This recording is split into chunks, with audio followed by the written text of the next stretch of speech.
ఖమ్మం నగరాన్ని గత 2 సంవత్సరాల నుంచి వరుసగా వరదలు వచ్చి మున్నేరు పరివాహక ప్రాంతంలో ఉన్నటువంటి ప్రజల్ని ముంచుతూ నానా ఇబ్బందులు పెడుతున్నటువంటి పరిస్థితిని చూసాం. ఈ పరిస్థితులలో ప్రభుత్వం జోక్యం చేసుకొని మున్నేరు భూ నిర్వాసితులందరూ మరొకసారి మునక్కుంటా ఉండాలనేటువంటి ఉద్దేశంతో 690 కోట్ల రూపాయలతోటి కాంక్రీట్ వాల్ నిర్మాణం చేయాలని చెప్పి నిర్ణయించడం జరిగింది. ఆల్రెడీ దానికి సంబంధించినటువంటి పనులు మొదలు పెడతా ఉన్నారు. దీన్ని మేము స్వాగతిస్తున్నాం, మేము హర్షిస్తున్నాం. కానీ ఇక్కడ జరుగుతున్నటువంటిది ఏంటంటే ఖమ్మం నగరంలో ఉన్నటువంటి 4 లక్షల మంది ప్రజల్ని కాపాడాలనేటువంటి ఉద్దేశంతో ఏదైతే కాంక్రీట్ వాల్ నిర్మాణం చేస్తున్నారో ఆ వాల్ నిర్మాణానికి సహకరిస్తున్నటువంటి ఈ మున్నేరు భూ నిర్వాసితులకు న్యాయం చేయకుండా మీరు 4 లక్షల మందిని కాపాడాలనేటువంటి ప్రయత్నం ఎంతవరకు సమంజసం అని ఇవాళ మేము అడుగుతా ఉన్నాం. ఇవాళ మేము కలెక్టర్ గారిని గాని మంత్రులను గాని అధికారులందరినీ కూడా కలిసాం. అయ్యా మేము భూములు ఇవ్వడానికి సిద్ధంగా ఉన్నాం, మేము ఖాళీ చేయడానికి సిద్ధంగా ఉన్నాం, కానీ మా భూముల్ని మీరు బలవంతంగా తీసుకోవద్దు, దౌర్జన్యంగా తీసుకోవద్దు. మా భూములకు మీరు చట్ట ప్రకారం మాకు ఇవ్వాల్సినటువంటి న్యాయమైన ప్యాకేజీని ఇచ్చిన తర్వాత మమ్మల్ని ఖాళీ చేయమనండి, మేము ఖాళీ చేయడానికి సిద్ధంగా ఉన్నామని చెప్పి మేము మంత్రులను కలిసాం, అధికారులను కలిసాం, కలెక్టర్ గారిని కలిసాం. ఎంతమందిని కలిసినప్పుడు కూడా వాళ్ళు కనీసం ఒకటే మాట అంటున్నారు, మేము ఎవరికి కూడా నష్టపరిహారం ఇచ్చే పరిస్థితి లేదు, ఎవరికి డబ్బులు ఇచ్చేటువంటి పరిస్థితి లేదు. మేము కాలువ కట్ట అవతలో ఉన్నటువంటి పోలేపల్లి భూములు అవన్నీ ప్రస్తుతం క్వారీ గుట్టలు ఉన్నాయి, 200-300 అడుగుల బొందలు ఉన్నాయి, ఇప్పుడున్నాయి, అట్లుండవు. మీకు త్వరలోనే మేము దాన్ని DTCP లేఅవుట్ చేసి డెవలప్ చేసి మీకు ప్లాట్లు ఇస్తాం, కాబట్టి మీరు ముందు ఖాళీ చేసి వెళ్ళిపోండి, మీ ఇళ్ళు ఖాళీ చేసి వెళ్ళిపోండి అని చెప్పి అధికారులు బలవంతంగా కొంతమందితో సంతకాలు పెట్టించుకోవడం జరిగింది. మిగతా కూడా మీరు సంతకాలు పెట్టకపోతే మీకు రావాల్సిన పేమెంట్ కూడా మీకు రాదు, పెడతారా లేదా అని చెప్పి అధికారులు ప్రత్యేక శ్రద్ధ తీసుకొని ప్రతి ఒక్కళ్ళ ఇంటికి వెళ్ళి భయపడుతూ సంతకాలు పెట్టమని చెప్పి ఒత్తిడి చేస్తా ఉన్నారు. ఇవాళ ఎక్కడైనా దేశవ్యాప్తంగా కానీ రాష్ట్ర వ్యాప్తంగా కానీ ఏ ప్రాజెక్టులు వచ్చినప్పుడు కూడా మీరు భూసేకరణ చేస్తున్నారు కదా, 2013 భూసేకరణ చట్టాన్ని అమలు చేస్తున్నారు కదా, అమలు చేసిన తర్వాతనే మీరు ఆ భూములు ఖాళీ చేపిస్తున్నారు కదా. మరి అలా రాష్ట్రంలో ప్రసిద్ధి చెందినటువంటి ఖమ్మం, చైతన్యమైనటువంటి ఖమ్మంలో ఇలా సిటీ నడిబొట్టున ఉన్నటువంటి ఈ భూ నిర్వాసితులకు 2013 చట్టాన్ని మీరు అమలు చేయకుండా మీరు అనైతికంగా ఇల్లీగల్గా ఎందుకు భూములు సేకరిస్తున్నారు అని చెప్పి మేము కలెక్టర్ గాని అధికారులను కూడా అడిగాం. వాళ్ళు అన్నది, మేము అక్కడ భూమి కింద భూమి ఇస్తున్నాం కదా, మీకు ఇల్లీగల్ సేకరించడం ఎట్లయితే అని చెప్పి మాట్లాడారు.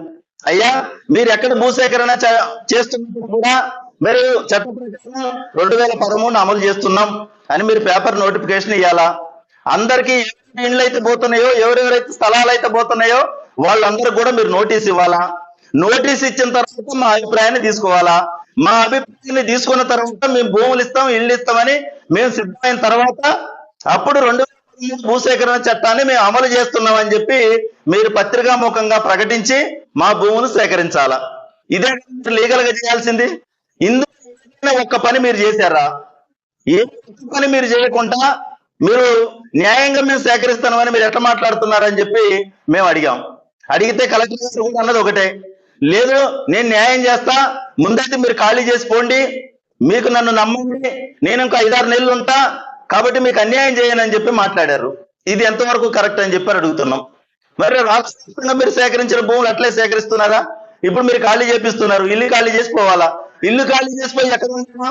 మరి ఇల్లు స్థలం బొందల గడ్డ వాళ్ళు ఇస్తారంటున్నారు, మరి ఇల్లు ఏమిస్తారని అడిగాం. ఇల్లు దాన్ని ఎంత కన్స్ట్రక్షన్ కాస్ట్ అయిందో స్ట్రక్చర్ వాల్యూని తీసుకొని ఆ స్ట్రక్చర్ వాల్యూకి మళ్ళీ మీకు ప్లాట్ ఇస్తాం తప్ప ఇల్లు ఏమన్నారు. మరి అంటే ఇల్లు 2 ప్లాట్లు ఇచ్చి దులుపుకుంటాం అంటున్నారు. మరి ఎట్లా ఇల్లు కట్టుకోవాలా? పేదలకు డబ్బులు ఎక్కడ తీసుకొని కట్టుకోవాలా? కట్టడానికి అవకాశాలు ఎక్కడ ఉన్నాయి? మేము అడగటం జరిగింది. ఏదేమైనప్పుడు కూడా అధికారులు ఇక్కడ వాళ్ళకు కూడా తెలిసి ఇది అన్యాయం జరుగుతుంది, దీన్ని మేము ఏం చేయలేము, పైనుంచి మాకు వచ్చిన ఆదేశాలు మేము అమలు చేస్తాం అని చెప్పి తప్పుకుంటున్నారు తప్ప ఏం చేయలేనటువంటి పరిస్థితి. ఇటువంటి పరిస్థితుల్లో మాకు గత్యంతరం లేక, మాకు ప్రత్యామ్నాయం లేక మేము గౌరవనీయమైనటువంటి హైకోర్టును ఆశ్రయించడం జరిగింది. అంతే తప్ప ఇక్కడ ఉన్నటువంటి అధికారులను వీళ్ళందరినీ మేము పోయి చేసింది అయితే కాదు. మేము అందరం కూడా మీరు సోషల్ మీడియాలో పత్రికలలో చూడొచ్చు, కాళ్ళ మీద పడ్డాం, వేళ్ల మీద పడ్డాం, ఇక్కడ ఉన్నటువంటి మహిళలు కూడా, అయ్యా మీరు మాకు ఇవ్వకపోతే మాకు చావు తప్ప వేరే మార్గం లేదు, మా చావు మీరు చూడొద్దని చెప్పానంటే కూడా కనీస కనికరం కూడా లేకుండా మేము చేయగలిగేది ఏం లేదన్నారు. అదే జేసీ గారి దగ్గరికి వెళ్తే మేము చేసేది ఏం లేదు, ఇదే ఇస్తాం, అవసరం అయితే మీరు కోర్టుకు పోండి అని జేసీ గారే అన్నారు. అన్నంగా గత్యంతరం లేని పరిస్థితిలో మేము హైకోర్టుకి వెళ్ళటం జరిగింది. హైకోర్టు మా సమస్యను విన్న తర్వాత, ఈ న్యాయమైనటువంటి సమస్యను విన్న తర్వాత వాళ్ళు మాకు హైకోర్టు నుంచి మాకు 29వ తారీఖున మాకు ఆర్డర్ ఇవ్వటం జరిగింది. ఈ ఆర్డర్ ఇచ్చింది ఏంటంటే, మీరు 2013 భూసేకరణ చట్టాన్ని అమలు చేయకుండా, ఆయా బాధితులకు న్యాయం చేయకుండా, కాంపల్సేషన్ ఇవ్వకుండా మీరు ఎట్లా భూములు సేకరిస్తున్నారు, ఇది అక్రమం, ఇది చేయటానికి మీరు వీలు లేదు.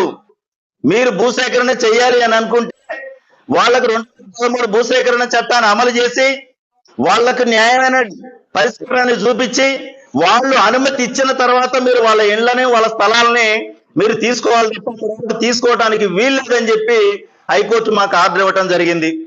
దేవుడు మా అందరిలో ఉన్నాడు కాబట్టి ఇవాళ హైకోర్టు కూడా మాకు స్పందించి ఆర్డర్ ఇవ్వడం జరిగింది. మరి ఇదే ఆర్డర్ ఇవ్వకపోతే మా పరిస్థితులు ఏం కావాలా? ఇవాళ ఒక్కళ్ళిద్దరు కాదు, 100 కుటుంబాలు ఇక్కడ దీని మీద ఉన్నటువంటి పరిస్థితి ఉన్నది. ఇవాళ చాలా మంది కూడా కలెక్టర్ గారిని అధికారులను అడిగారు, అయ్యా మేము ఇక్కడ మాకున్నటువంటి ప్లాట్లు కానీ ఇవన్నీ కానీ కొంతమంది బిడ్డలకి కట్నం కింద తెచ్చుకున్నాం, కొన్ని కుదవ పెట్టుకొని అప్పు తెచ్చుకున్నాం, మరి ఇప్పటికిప్పుడు మీరు ఈ ఖాళీ చేపిస్తే మాకు నష్టపడిపోతే మేము తెచ్చుకున్న అప్పులు ఎట్లా తీరవాలా? ఇవాళ మా అల్లుడికి ఇది చూపించి మేము అప్పుని ఇవ్వడం జరిగింది. ఇవాళ 20 లక్షలు 30 లక్షలు విలువ చేస్తుంది అనుకుని వాళ్ళు పెళ్లి చేసుకోవడం జరిగింది. మరి మీరు ఇచ్చిన తర్వాత దాని విలువ లేని స్థలాన్ని చూపిస్తే ఇప్పుడు ఎలా మేము ఏం చేయాలా? మాకు పరిష్కారం మీరు చూపియండి అని చెప్పి అడిగిన దానికి కూడా సమాధానం చెప్పలేనటువంటి పరిస్థితి ఉన్నది. ఒకటే మాట వాళ్ళు అన్నది, మేము న్యాయం చేస్తాం, ముందు మీరు ఖాళీ చేసి వెళ్ళిపోండి, ఇది తప్ప ఇంకోటి మాట్లాడింది లేదు. అందుకని ఈ పత్రికాముఖంగా మేము హైకోర్టుకి జస్టిస్ శ్రవణ్ కుమార్ గారికి ప్రత్యేకంగా మేము ధన్యవాదాలు తెలియజేస్తా ఉన్నాం. అందుకనే మిత్రులారా, ఇప్పుడు మేము ప్రభుత్వాన్ని అడుగుతున్నాం, ఇప్పటికైనా ఖమ్మం జిల్లాలో ఉన్నటువంటి 3 మంత్రులు ఉన్నారు. 3 మంత్రులు మీరు ఇప్పటికైనా జోక్యం చేసుకోండి, ఇప్పటికైనా ఈ విషయం గురించి ఆలోచించండి. ఆలోచించి ఈ భూ బాధితులకు న్యాయం చేయాలని చెప్పి మేము విజ్ఞప్తి చేస్తా ఉన్నాం. మీరు ఆలోచించి కలెక్టర్ పై అధికారులందరినీ కూడా మీరు భూసేకరణ 2013 చట్టాన్ని అమలు చేసి వాళ్ళకి న్యాయం చేసిన తర్వాతనే వాళ్ళ భూముల్లోకి వెళ్ళండి, మీరు అప్పటి వరకు వెళ్ళొద్దని చెప్పి మంత్రులుగా మీరు ఆదేశించాలని చెప్పి మేము విజ్ఞప్తి చేస్తా ఉన్నాం. మొన్న వరదలు వచ్చిన 23 వచ్చినప్పుడు ముఖ్యమంత్రి గారు కూడా స్వయంగా ఖమ్మం వచ్చి ఇక్కడ చూసిన పరిస్థితిని చూసి చెల్లించిపోయారు. ఇవాళ ముఖ్యమంత్రి గారికి కూడా మేము విజ్ఞప్తి చేస్తున్నాం, అయ్యా ఈ విషయాన్ని చేసుకొని ఇక్కడ మనకు జరుగుతున్నటువంటి అన్యాయాన్ని మీరు ఆపాలని చెప్పి మిమ్మల్ని కోరుతా ఉన్నాం.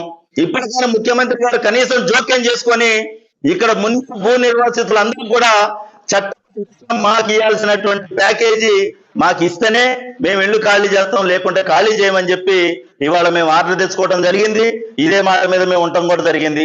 అయినప్పుడు కూడా మీరు బలవంతంగా మా భూములు సేకరించాలా, మా ఇళ్ళు ఖాళీ చేయించాలని మీరు అనుకుంటే మేము రాబోయే రోజుల్లో ఈ ఉద్యమాన్ని బలమైన ఉద్యమంగా తీసుకెళ్తాం తప్ప దీన్ని ఆపేటువంటి ప్రసక్తి లేదు. ఇది న్యాయం కాదు అని చెప్పి మేము ప్రభుత్వానికి, మంత్రులకు, అధికారులందరికీ విజ్ఞప్తి చేస్తూ కోర్టు ఆర్డర్ను అయినా కనీసం మీరు గౌరవించి మా మున్నేరు భూ నిర్వాసితులందరికీ కూడా ఇక్కడ న్యాయం చేయాలని చెప్పి మేము పేరున విజ్ఞప్తి చేస్తున్నాం. ఇవాళ 100 మంది ఉన్నారు కాబట్టి 100 మందికి న్యాయం చేయమన్నాం.